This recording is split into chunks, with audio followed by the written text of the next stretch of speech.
Good morning, Mr. Governor, and good morning, everybody. Most welcome to this meeting with the fans by Governor Arnold Schwarzenegger. For me, it's a great pleasure to be able to have this talk in front of all of you, our dear friends, fans, and followers of Governor Schwarzenegger, the inspiration for all of us and the inspiration for this. I shook his hand. We know, Mr. Governor, we know you are an early bird. For sure you had already your workout this morning. And we know somebody told us that you had been in the subway this morning. How was the experience in Barcelona subway? Well, first of all, I have no idea how I got into the subway. Somehow, someone, and I think it was Nieves, she picked me up at the hotel and she says, it's very important we go to the subway because they helped us promote the Arnold Classic. So I said, okay, let's go to the subway. And they said, what a waste of time. But then I rode the subway and I started talking with those officials. And then I realized of how green and healthy of a subway this really is. I think it must be the top one in the world. Because I asked them, where does the electricity come from? And they said, 4% comes from fossil fuels. 4% only. The rest of it is from renewable energy, from geothermal, hydro, from biomass, from solar, and from all this rest of it, including some nuclear. So imagine how healthy this is if the whole world would run its trains and its light rails that way. We would not have the threat of global warming, and we would not have 7 million people die because of pollution. So I have to say today I learned something new. Thank you, Nieves, for taking me to the train station and making me a ride one stop. And I just learned something new. It was really great, and it is so appropriate because this convention here, this conference here is all about health and fitness. And also it's all about exercising and staying healthy and fit. So to see a train that is also healthy and fit was appropriate. So therefore I'm very happy that it did go in that ride. Thank you, Mr. Governor. Well, we know one of your major concerns nowadays, your life concern is health, fitness.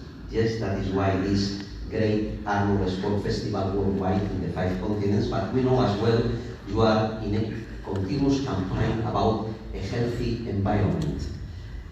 Well, a few questions about this from our fans. One of them is 50 years ago, the world population was 2.5 billion.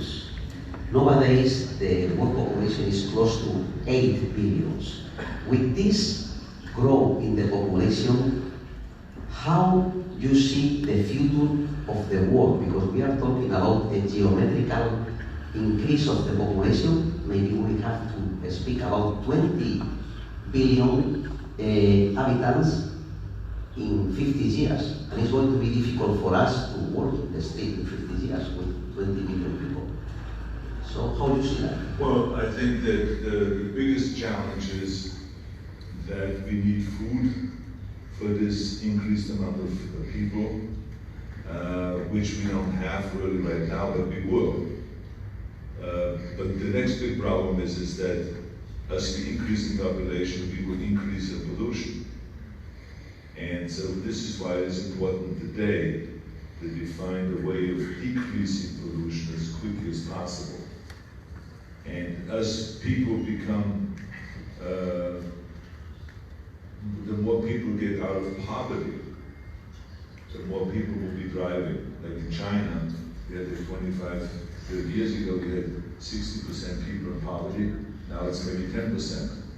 So they're below the poverty line. And so that means that all the other people are now, instead of riding on a bicycle, they're riding on motorcycles, mopeds, or cars. So that adds to the pollution.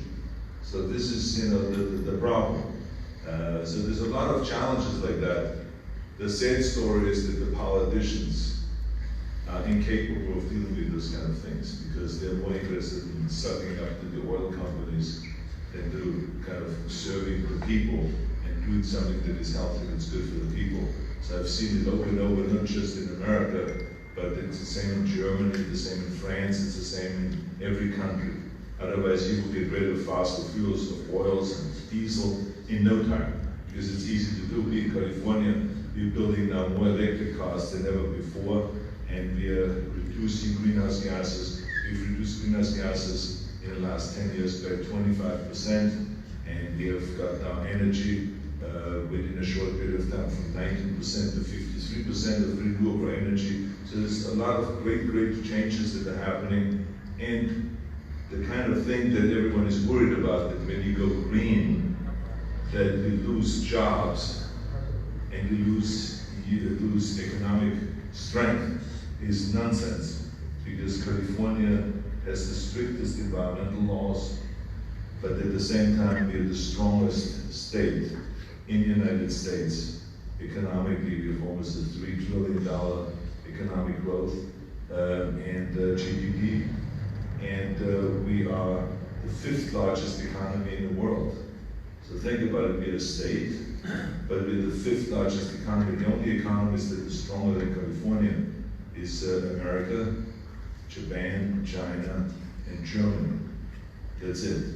Not Spain, not France, not Italy, not England, none of those countries, not Russia, none of those countries are stronger economically than California. So this is how strong of a state it is, how strong of a force it is, but with the strictest environmental laws. So you can't do both. You can protect the environment and also protect the economy at the same time.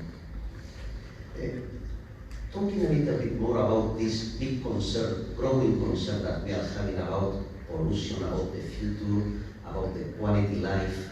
What about water limitation? Don't think it's just a great concern for the future, the availability of water for that high population, the quality of the water? Do you think it's going to be possible to convert the sea water in drinkable water, or this will bring problems creating extra pollution? Well, yeah, you can convert seawater into regular drinking water or using it for irrigation, desalination, they call it. And we have desalination plants in California. It's still more expensive, so it's a matter of cost. But you know, I think that, for instance, in California we have limited amount of water, but I think we have enough water. It's just a matter of how we use the water.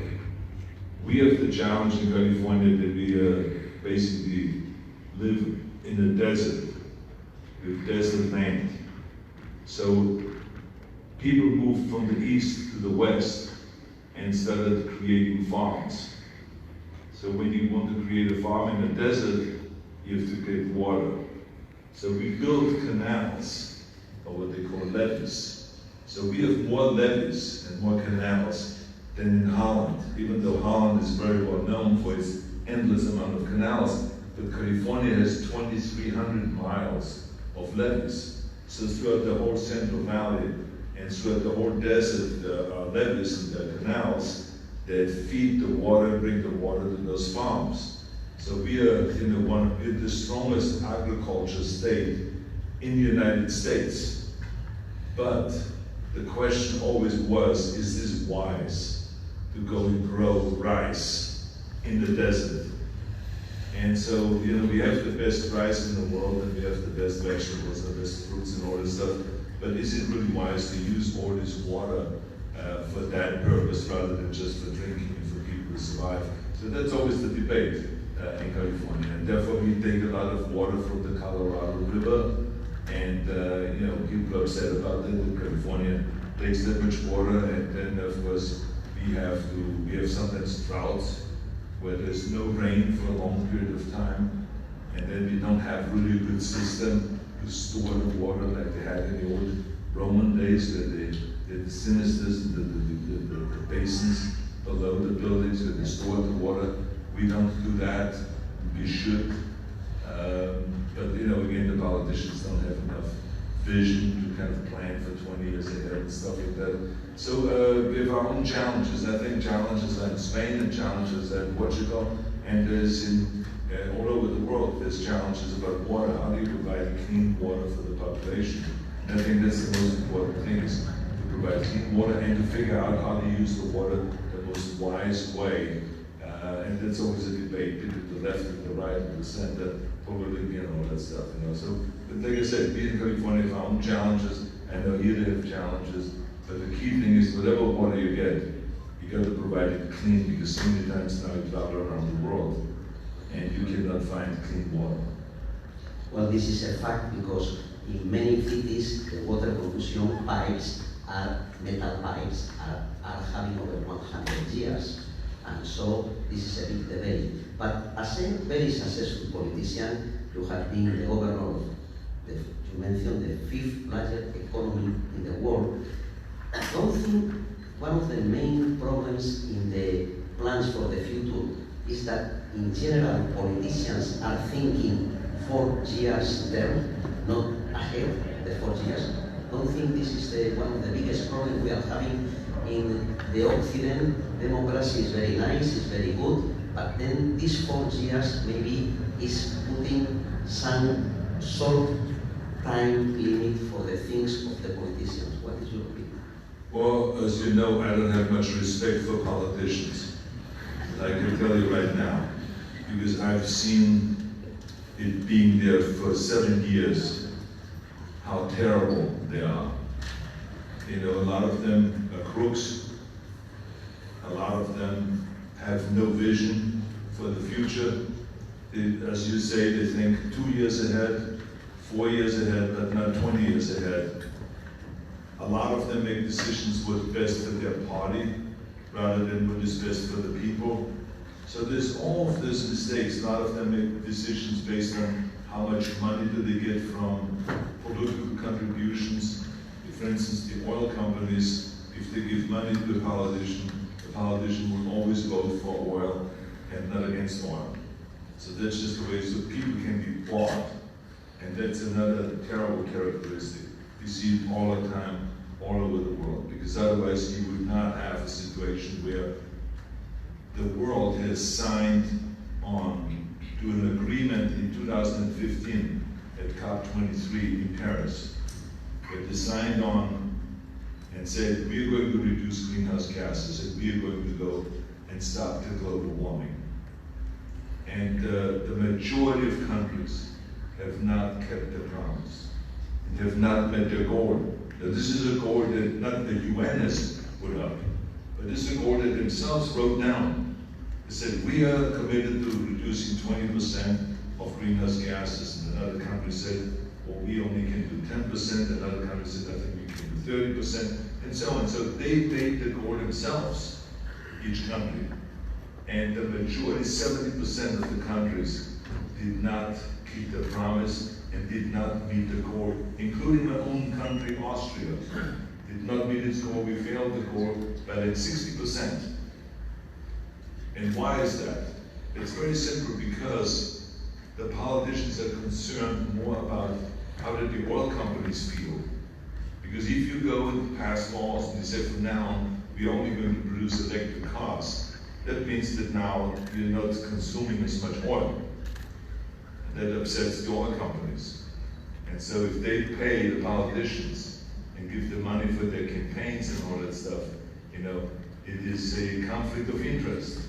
And so this is why Germany has not moved off fossil fuels. Austria has not moved off fossil fuels. France has not moved off fossil fuels. England, all these countries have difficulties moving off fossil fuels. Whereas we in California, we very radically just said, we're going to go and give tax credits for electric cars. So if someone buys an electric car, they get automatically $5,000 tax credit. From the federal government, you get another $5,000. So your car is automatically $10,000 cheaper. So of course you can buy an electric car. But other companies in countries, they don't do that because they're scared of the oil companies. So this is why I say I have very little respect for politicians, not only because they don't have a vision, but because they're not honest and they get stuck in their ideological corners. And then you have people that argue, is this a right-wing idea to reduce oil, or is this a left-wing idea? What does it have to do with anything? It's a people idea, it's a people issue, right? We got to go and provide a clean world. We know now that fossil fuels kill people, so therefore let's go and get off fossil fuels. It's no different than smoking. You know, we knew for years that cigarette smoking is terrible for your health, so therefore let's go and get off cigarette smoking. Of course, the cigarette companies could say for years, no, no, no, no. Their own scientists saying, you know, smoking is okay, it's not bad for you. Then eventually they were taken to court, and they were proven guilty that they knowingly produced cigarettes, knowingly that people would get harmed and get cancer and die, and then they lost in court, and they had to pay $280 billion damages. You know what I'm saying? So now, the very same scientists that have said that smoking is healthy are the same scientists that are saying there is no global warming and there's no pollution problem. So it's the same people that are lying to the mass out there. And so now, of course, we're trying to take all companies to court to show that they knowingly are selling a product that kills people, which is the same as like knowingly going into a house and shooting somebody and saying, well, you know, I did not know there was a loaded gun there. Of course he knew he had the gun in the hand, right? So there's the same thing with oil companies. They're now knowingly, they know there's climate change and they know that it harms people and they're still selling it. So therefore, in court eventually, if we succeed, they will be in deep, deep trouble and they will have to pay a lot of damages. Talking about environment and talking about nutrition, because this is, of course, something that is of major concern of all friends here. What is your opinion about proteins regarding the source, the origin of the protein? Do you think it's possible to keep producing animal proteins enough quantity for the human population? Or do you think we have to go in the direction of vegetable proteins? And you consider the green proteins, let's say, are good quality, are a good source of quality amino acids for the fitness and health people? Well, I don't think there's anyone that is more expert than you when it comes to food supplements and all that, so you know the answer. I think that my whole life I had proteins that came from fish, from chicken, from steaks, meats, different meats and stuff like that, and also vegetable proteins. And I was always benefiting from all of those proteins. Now, when you get older, because now I'm 72, so you have to be more concerned about certain things. And one of the things is that meat proteins and animal proteins are more dangerous for your health when you get older. So I have now reduced my intake of steaks and meats by around 70%. So I still eat when I go home to Germany and Austria, I still eat the Wiener Schnitzel. I still, when I go up to Sun Valley to my second home and we barbecue, I still barbecue sometimes steaks. So I'm not like Jim Cameron, the director of Terminator and Avatars and Titanic. Jim Cameron is a 100% fanatic about being vegan. And it works 100% for him. He looks fantastic. He's in his 60s and he has tremendous amount of energy. He runs around all day long. So it really works well for him. But I could not see myself going off 100% of meat. So I reduced it 70%. And my blood test is much better. My cholesterol level dropped. My blood pressure dropped. So there's a lot of great benefits that happen. Your circulation in your body is better when you just go off vegetable proteins. And then at night now, I just have literally a vegetable soup. I don't even eat anything solid at night anymore. And then again, there's times when I go, like I just came back from Germany, I had the Wiener Schnitzel, the Kaiserschmarrn, and the desserts and all that kind of stuff. And I had a great time with that. Right? But I mean, overall, I'm just saying I reduced the intake of meat and of vegetable, of animal proteins. And I feel much better, it is much healthier, and my results, lab results are much better because of that. So I recommend it highly. And you know, there's people who say that I can never live without meat proteins. Well, there's a lot of, and people think that the only way you can get strength and be powerful is through meat proteins. But there's a lot of powerlifters, a lot of world's strongest man competitors, a lot of UFC fighters, a lot of boxers and athletes that are champions and not taking any animal protein, just vegetable protein. So you can get off meat proteins and live off vegetable proteins. So there's a possibility, but it's up to you. You will get away with it when you're young to eat meats, but I think, I mean, you get older, when you get to my age, it's better to just get off it eventually completely. Thank you, Mr. Governor. This is already such good information, such valid information to apply for everybody, because we are in a sport not for enthusiasts. We are in fitness and in bodybuilding as a lifestyle. And talking now, going on the direction of fitness and bodybuilding, you are an example. You have been starting bodybuilding and fitness very young, and you are so involved nowadays, and you are involving and inspiring so many people worldwide nowadays. But one question that your fans convey to us is, how do you find the determination? Because it's very attractive to go to a gym 2 days and you are thinking, I go 5 days, or I pay the gym and I am going to become strong. No, you become strong with determination, with a daily work, with the proper nutrition. How do you find a young Austrian boy in Graz the determination to go in a daily basis to the gym? What inspires you? What was your dream at that moment, starting with the strength sport? Well, I think that everyone knows that Reg Park was my idol. I saw him in the Hercules movies on a big screen as Hercules, and I saw this spectacular body that I could not believe that a human being without visual effects can actually look like that. And so then I did a little bit of research on Reg Park, and I found out that he was a bodybuilder, that he was Mr. Universe. Then I bought a magazine where he was on the cover as Hercules, and it said on the cover, Mr. Universe becomes Hercules. I remember I bought the magazine and I read it from the front cover to the back cover. It was the whole story about how he trained and how he lived and how he grew up and everything. And this his whole story to grow up in a poor place like Leeds, a factory town, and how he trained every day for hours to become strong and to become Mr. Great Britain and then Mr. Europe. Then eventually in 1951, he won Mr. Universe.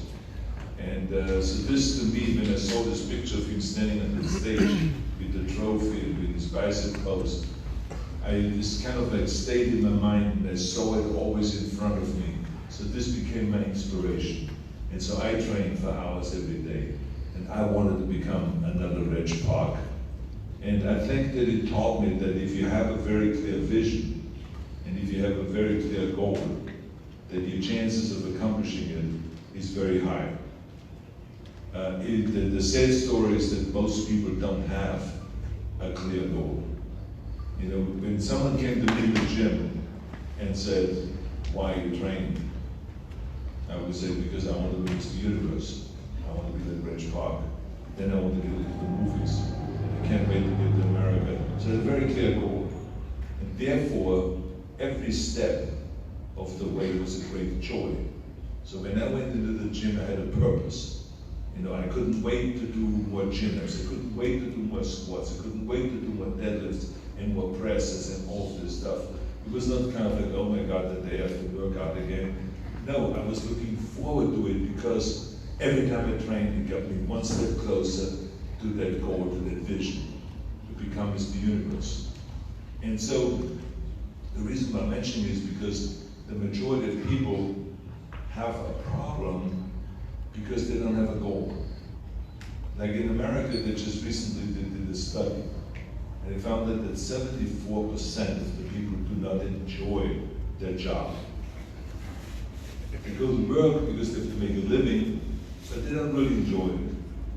Or they don't enjoy it because they don't really have a specific goal that they want to go after. And somehow they ended up at this job because they have to make money and they have to provide for the family and all this kind of stuff, but it is not really what they want. And so the joy that it brings you, knowing where you're going, and knowing that everything that you do is getting you close and close to this goal, is unbelievable. And so this is why, for me, it's sad that there's that many people that are not enjoying their job and they don't enjoy life that way. And every day, I enjoy it. I mean, I enjoy it. To me, sitting here in front of you today brings me great joy. I did not walk in here and look at my schedule and say, oh fuck, I mean, and this 10 o'clock seminar, God damn, if I can ever stay in bed, if I can take a bicycle ride on the beach or something. No, I was looking forward to it. And you know why I was looking forward to it? Because now my goal is, as much as Rich Park inspired me, now I want to inspire millions of people to go and train every day, to create a vision for yourself, go after that goal, to know the principles of hard work. That without hard work you can't get anywhere. There's no shortcut to anything. And to be able to take risks and to accept failure, because we all fail at one point or the other in life. There's no such thing as not failing. No one has ever become successful without failures. So all of those things I want to tell you because I learned those things. So I came in here with enthusiasm and with Raphael and said, oh, this is going to be great. We're going to talk to all these people. We're going to pump them up and we're going to inspire them and make them also winners. I mean, this is what it's about, and make them be able to ask some questions also. So, so I'm looking forward coming here. I'm looking forward coming to the Arnold Classic, to Spain, and then in a few months from now, to Columbus, Ohio, the Arnold Classic. And then another few weeks after that, we go to Australia to the Arnold Classic. And then we go to South America to the Arnold Classic. And then we go to Asia to the Arnold Classic. So we have the Arnold Classics all over the world because all we are about is to pump up people and inspire them to do the same thing as we've done our whole lives, which is stay fit and do exercise and do, kind of and the benefits of being fit and being healthy. Thank you, Mr. Arnold. Thank you.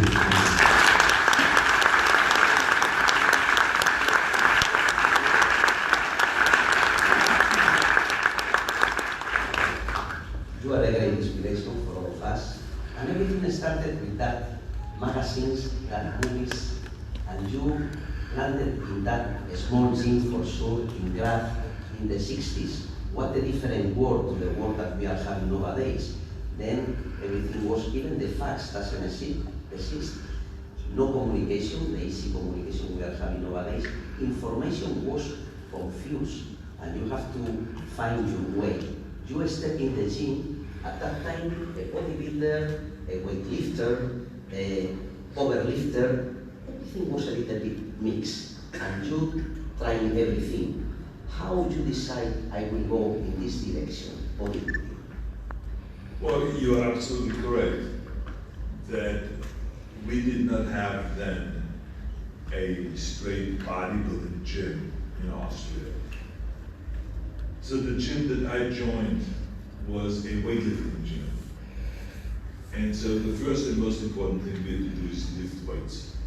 We had to learn the clean and jerk, we had to learn the 2-arm press, which was then still in existence, and we had to do the 2-arm snatch. So that's what we had to practice.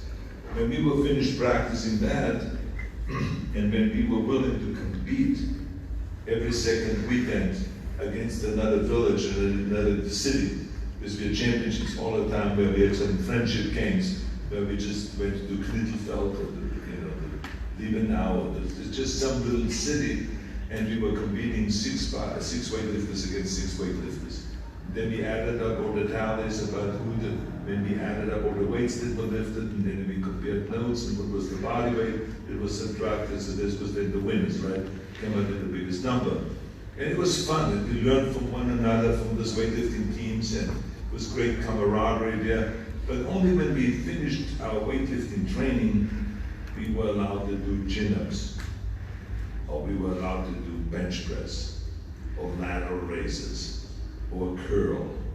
As a matter of fact, the curl was looked at as something terrible in this gym, because it had nothing to do with weightlifting.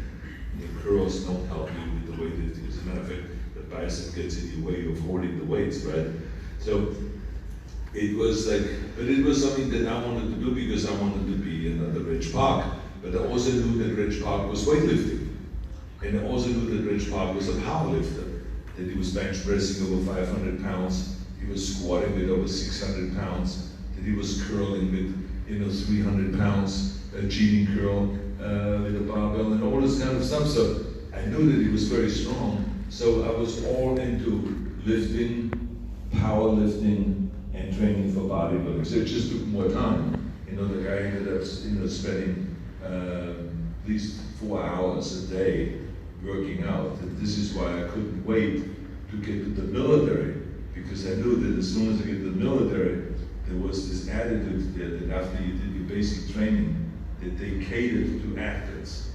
So I said to myself, well, if they catered to athletes, I do my basic training, and sure enough, then I became a tank driver, and I was driving tanks in the morning and then in the afternoon, and everyone had to wash the tanks and oil the tanks and do all this stuff, the maintenance. They sent me to the gym. So I had all afternoon to do powerlifting, weightlifting, bodybuilding, and I could go at any given time to the kitchen at the military and have my food, chicken and fish, steaks, potatoes, vegetables, everything that was lying around. Because when I grew up, we didn't have the money to have meat every day. We only had meat once a week, which was on Sunday. And the rest of the time it was all vegetables, eating potatoes and breads and marmalade and butter and stuff like that, but not meats and really high protein stuff. So the military was really for me the place where I could excel and train 4 or 5 hours and 6 hours a day. And I made the biggest gains between the time I was 18 and 19. As a matter of fact, when I was 19 and I was finished with the military service, I went to Munich and I trained in Munich for 2 months. And then after that, I went to the Mr. Universe contest. The very same contest that Reg Park won in 1951 and in 58 and in 65. I went there and I wanted to be in the top 6. But I ended up being run-up, become second Mr. Universe. I mean, like second place Mr. Universe. I was like shocked, that this 19-year-old boy always had this second in the Mr. Universe contest. So I knew that the following year I would win. There was nothing that could stop me. And so I trained the entire year, like 5 hours a day, and trained the posing and everything, and did a lot of exhibitions, posing exhibitions and so on. And then I became the youngest Mr. Universe at the age of 20 in London at the very same stage that Reg Park won the Mr. Universe. So my dream became a reality, and it was exactly the way I envisioned it. It was exactly the way I envisioned it. It was like amazing, that same stage with the audience, the way I saw the photographs, and being on the elevated platform, getting the trophy, and having 100 bodybuilders stand below me and look up at me, exactly like the photograph of Reg Park. Was exactly that turned into reality, and I was always standing at that stage, and it was really the greatest feeling you can imagine. The body of that so young Mr. Universe was the consequence of genetic, for sure, determination, and how much it was involved with this young talent, explosion, the strength exercises in your routine. Do you recommend to the young bodybuilders and fitness followers to introduce some power exercise in their routines? Absolutely. I think that it was a great blessing that I learned how to weightlift and that I was inspired to powerlift, because the exercises, when you become really good in squatting, when you get really strong in deadlift, and in upright rowing, and the clean and the press, and all of this kind of exercises, I think they are absolutely essential to build a foundation. And there's a lot of bodybuilders today that are trained on machines and that do not have this basic kind of training. And you can see that they're lacking those kind of qualities. So that's why a guy like Franco Colombo, who was an animal, you know, he was very, very powerful in weightlifting, very powerful in powerlifting, but because of that, he had that basic structure, and he was very hard to beat because he had this thick lower back columns left and right of the spine that you only get from deadlift and from heavy squats. So there's certain muscles of the traps that he got, which is all from lifting, you know, that's how you get the traps. You know, he was like almost unbeatable because of that. So I think that the foundation that you create from lifting is priceless. I think it's an absolute must. Everyone has to do the powerlifting and the weightlifting as a foundation for bodybuilding. Thank you. This is very inspirational and as well clear up a lot of minds regarding the situation with weight training. When you arrive to a model gym many times, you only find very sophisticated, excellent machines, but not so much free weight. But you are in the side to defend the properties and the qualities of training with free weights. You know, I think that free weights are important, and I think that the machines are also very important because, again, when you get to my age, you have had a lot of injuries. You know, from not just from bodybuilding and from weightlifting, but from the stunts. So when you do movies and you jump around and you jump off things, you know, sometimes things don't end up the way you planned them. And so you have knee injuries, you have ankle injuries, you have shoulder injuries, and all kinds of things. You get a lot of surgeries, hip replacement, the knee surgeries. I've had 5 knee surgeries, and I had 3 shoulder surgeries, and all of those kind of things.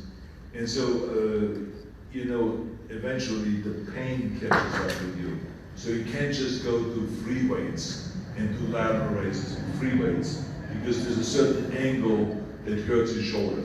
So then when you can find a machine that is exactly perfect for you, or you can adjust it so it's perfect for you, and then you can do now the lateral raises with that machine. So it's a real blessing to have the machines, or to find a certain press. You can hold it this way, but you maybe can hold the bar this way, and you can do the pressing and not have the pain. So you can work around the pain. As a matter of fact, Stallone and I, we talk about it a lot of times because he has as many injuries. He has on top of it a back problem. My back looks like shitty, but I don't have any pains. But the doctor always says, man, if you would have pain the way it looks, you would be in deep trouble.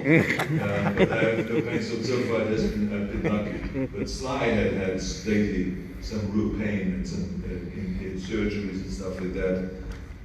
So we always talk about it, how the pain eventually catches up with you, and how they then have to find a way to train around it and all this.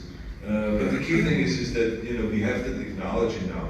There are so many different machines for specific parts for the training. We adult training the serratas, the intercastles, the obliques, and the this and that. So you have so many machines, you can work around it. So I now am a big believer also in machines, whereas in my early stages of training, I was a big believer in free weights, because we did all free weights, curls and free weights, lateral raises and presses and double presses, all of the stuff, flies and bench press and everything was with free weights. And then now I believe I go more for the machines because I can exercise and do more exercises with machines. Mr. Arnold, the time flies talking with you, and there are so many questions. So I would like to go now a little bit in something that as well bring the attention to all your followers. Let's go back to the podium in that Mr. Universe event. A very young, proud Arnold was happy with the trophy, It was at that time already in your mind the idea to step someday in the future in the cinema, or you just was focused in your bodybuilding career? Well, I was focused on my bodybuilding career, but it was very clear that when I'm finished with bodybuilding, that I will get into movies. Because like I said, it wouldn't be like another Rich Park. And I saw him on the big screen, so I felt like I can do the same thing. And all I have to do is just win and win and win and win, like he did. And so I was very eager to become the greatest bodybuilder of all times and win more titles. And so I won, the 5 Mr. Universe competitions, and then I kept winning all the Mr. Olympias, one year after the next, and Mr. World and Mr. International, and all this. And then eventually I felt like, okay, I think I've won enough. And I retired in 1975. And then I really started concentrating fully on the movie business, to become a leading man in the movies. And it was not easy, because everyone in Hollywood said that it would not be possible. They said, Arnold, your body is too big, you have an accent, and people with accents become maybe character actors. You can get good parts, but you cannot be a leading man. And people like men to talk like John Wayne.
I worked on it, diligently all the time.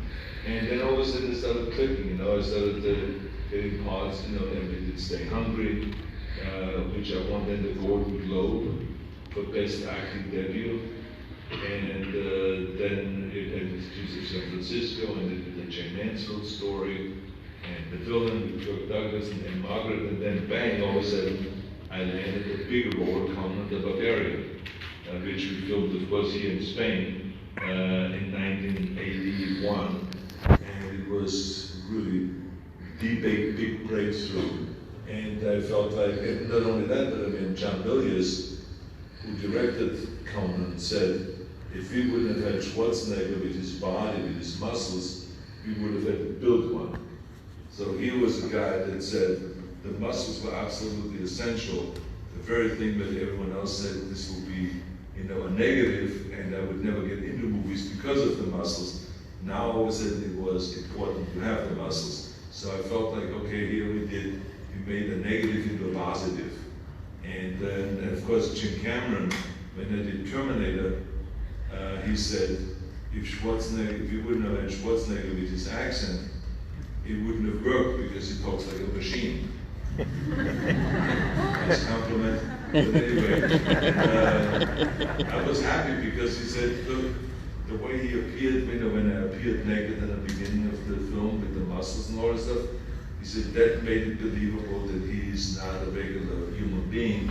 And then the way he talked also made it believable that he's a machine and not a regular human being. So it was ideal, the body and the accent. So here was the second movie where they say it's the ideal thing to have the body and the accent. The very thing that every manager and agent and studio executive said, that is what will destroy your career, you will never make it. So I was so happy that all of a sudden those negatives became positives and we turned it around. And then actually we established an action genre in the 80s. In a way you had to have actually a body, a great physique and the muscles to make it really believable that you are an action hero. Because all the skinny guys that used to play action heroes, no one believed them anymore. So it was then all of a sudden Stallone became very popular because of his body, then Van Damme became very popular. There was many others that had the muscles, so that was a whole new era that we created out of everyone saying no, no, no, then all of a sudden, oh yes, yes, yes. And we changed everything around. So it was really terrific, this whole thing. So I was very determined to get into show business. And I was very determined not to just be an actor, but to be a leading man. And I always was shooting. Here's another one of my rules, is shoot for the stars. Don't shoot for anything little, because it takes just as much energy. And the only reason why people shoot for something little is because they're afraid to fail. But I never was afraid to fail, because I could see firsthand. I mean, every soccer player that plays biggest stars in the world, they try to shoot a goal. How many times do they miss? Think about it. In one game, they maybe have 2 or 3 goals, or none. So they try. Are they all losers or failures? No. It just doesn't matter. It doesn't make you a loser when you try to shoot a goal, but you can't. It doesn't mean you're a loser. Right? The same as we did in career. There's a lot of times I have failed in winning competitions. I've lost competitions, but I got up again, dusted myself off, and marched on. I was not worried about failing in the movies. I mean, look at this. I've done movies that went through the roof, that were very successful, but I did movies that went right into the toilet. Yes, we failed. I failed in my personal life. I failed in business. I failed in a lot of different things. But that's just the way it is, So I would not be worried, if I could be you, that you may fail. How far can you fall? Only to the ground. It's not that far. And then you can always get up again. Remember, the only ones that are staying down are the losers. But if you get up after you failed, then you win. You get up and you try it again. You try it again, and you try it better, and you try it better, and you try it again. I tried 10 times to do a 500-pound bench press. I remember in the gym 10 times, and the 11th time I did it. So, okay, so I failed 10 times. Was I failure? No, eventually I made it. And so this is the way it is in life. You just don't be afraid of failure. Just ignore it, because that's what makes you limited in how far you want to shoot, what kind of a goal you want to shoot. You have the right to shoot for the biggest goal in the world. As stupid as it may sound, or as ridiculous to other people, go for it. Go for it. It's just that simple.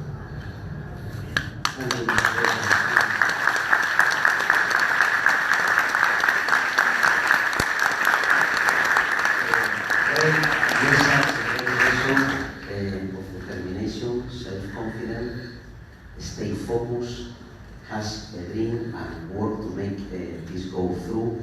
We already spoke about this dream that made you a young champion, this dream that brings you to be the most famous movie star in the world, and you mentioned about challenge and barriers that you find. I know there is something that for sure is very nice to share with all our friends. One of the barriers was about your name. Somebody told you at the beginning of your career that your name, it was not the convenient one, and they suggest you another name to be a movie star. Well, that's true, because in America, it was common practice that they would change your name. but you didn't even have a choice a lot of times. People like 100 years ago or 80 years ago, they would come to the United States, and when they applied for citizenship or for permanent residence, you know, they saw a name there that say Goldsmith, and they just didn't say that too much. It's just Smith. Boom. Smith is a new name, and you had no choice. That was your new name, or Gold, one or the other. But Goldsmith was a little bit too long for them, for the Americans to pronounce. And so my name would have definitely been Schwartz or something, you know, or Schwartzy or whatever, but definitely Schwarzenegger.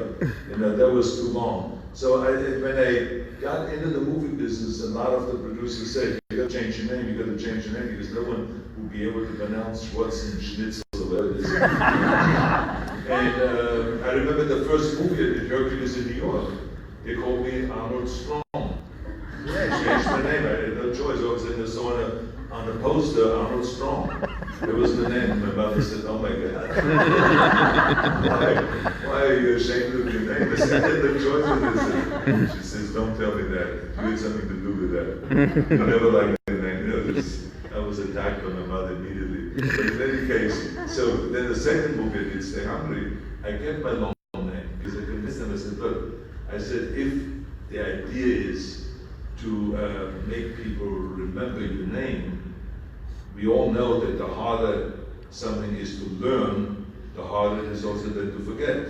So yes, it takes a while to learn it, and people will say Schwarzenegger and Schwarzen, whatever, you know, or Muhammad Ali always came to me and says, Schwarzenegger, Schwarzenegger, you nigger, Schwarzenegger." But, you know, it was his sense of humor. He always was making fun of my name. And but you know, people had a difficult time at the beginning. They said it all in all different ways, but we kept the name. I kept the name, and we started using it.